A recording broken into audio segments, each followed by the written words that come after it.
sama aku, Deli Media Saputri dengan NPM 43 pada mata kuliah Pengelolaan Pendidikan. Oke guys, kali ini kita akan melanjutkan pembelajaran kita yang kemarin. Kali ini kita udah masuk di bab 6 nih guys. Di bab 6 ini ada konsep manajemen pendidikan tinggi. Pada bagian A, kita akan membahas tentang konsep dasar pendidikan tinggi dan perguruan tinggi. Menurut Indrajit dan Djoko Pranoto tahun 2006, istilah pendidikan tinggi dan perguruan tinggi sering saling dipertukarkan dengan anggapan mempunyai arti yang sama, sedangkan sebenarnya mempunyai arti yang berlainan. Pendidikan tinggi adalah pendidikan pada jalur pendidikan sekolah, pada jenjang yang lebih tinggi daripada pendidikan menengah di jalur pendidikan sekolah. Oke, yang pertama ada konsep pendidikan tinggi. Menurut Peraturan Pemerintah RI Nomor 60 Tahun 1999 tentang pendidikan tinggi. Tujuan pendidikan tinggi adalah yang pertama, menyiapkan peserta didik menjadi anggota masyarakat yang memiliki kemampuan akademik dan atau profesional yang dapat menerapkan, mengembangkan, atau memperkaya hasanah ilmu pengetahuan, teknologi, dan kesenian. Yang kedua, mengembangkan dan menyebarluaskan ilmu pengetahuan, teknologi, atau kesenian, serta mengupayakan penggunaannya untuk meningkatkan taraf kehidupan masyarakat dan memperkaya kebudayaan nasional. Yang kedua, konsep perguruan tinggi. Perguruan tinggi menyelenggarakan pendidikan tinggi yaitu atau pembelajaran, penelitian, serta pengabdian kepada masyarakat. Perguruan tinggi dapat berbentuk akademik, politeknik, sekolah tinggi, institut, dan universitas.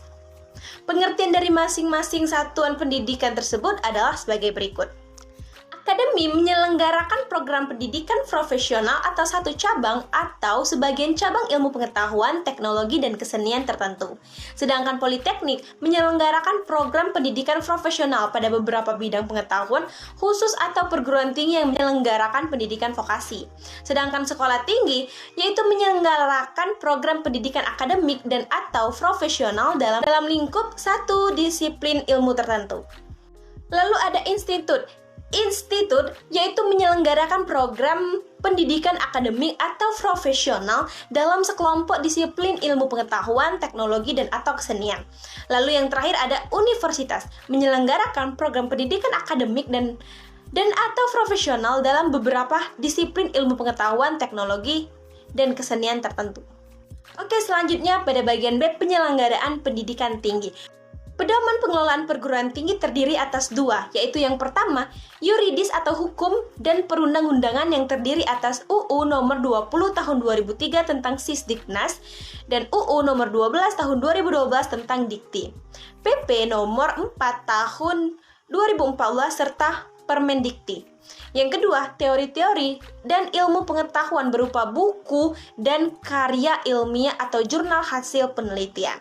Pada bagian C ada manajemen perguruan tinggi. Menurut Indrajit dan Djoko Pranoto pada tahun 2006, ada beberapa aplikasi fungsi manajemen umum dalam manajemen perguruan tinggi. Yang pertama ada perencanaan. Jadi perencanaan, ketika kita memiliki perencanaan yang strategis, maka kita akan memiliki beberapa keuntungan. Yang kedua ada perorganisasian, fungsi pengorganisasian termasuk fungsi pengisian staf yang sesuai untuk setiap tugas dan kedudukannya. Yang ketiga pergerakan, tugas pergerakan adalah tugas menggerakkan seluruh manusia yang bekerja dalam satu perguruan tinggi agar masing-masing bekerja sesuai dengan yang telah ditugaskan dengan semangat dan kemampuan semaksimal mungkin. Yang keempat ada pengawasan. Pengawasan adalah fungsi terakhir manajemen. Namun bukan berarti pengawasan ini kurang penting. Malahan pengawasan adalah pengamatan dan pengukuran apakah pelaksana dan hasil kerja sudah sesuai dengan rencana atau tidak. Oke, pada bagian D ada dimensi makna perguruan tinggi. Ada 5 dimensi. Yang pertama, dimensi etis. Yang kedua, dimensi keilmuan.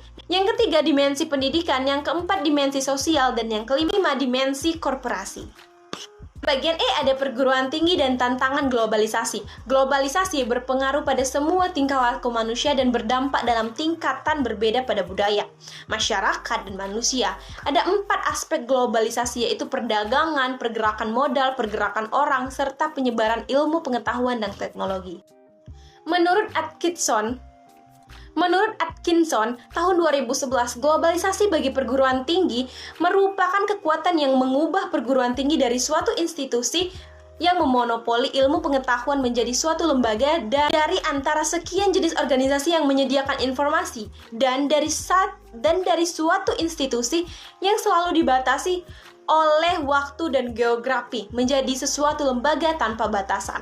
Dengan demikian di perguruan tinggi ada dampak yang perlu diantisipasi dan tantangan yang perlu dihadapi, yaitu yang pertama, tantangan pada pengelolaan, yang kedua, tantangan pada proses belajar mengajar, yang ketiga, tantangan pada pendidikan nilai.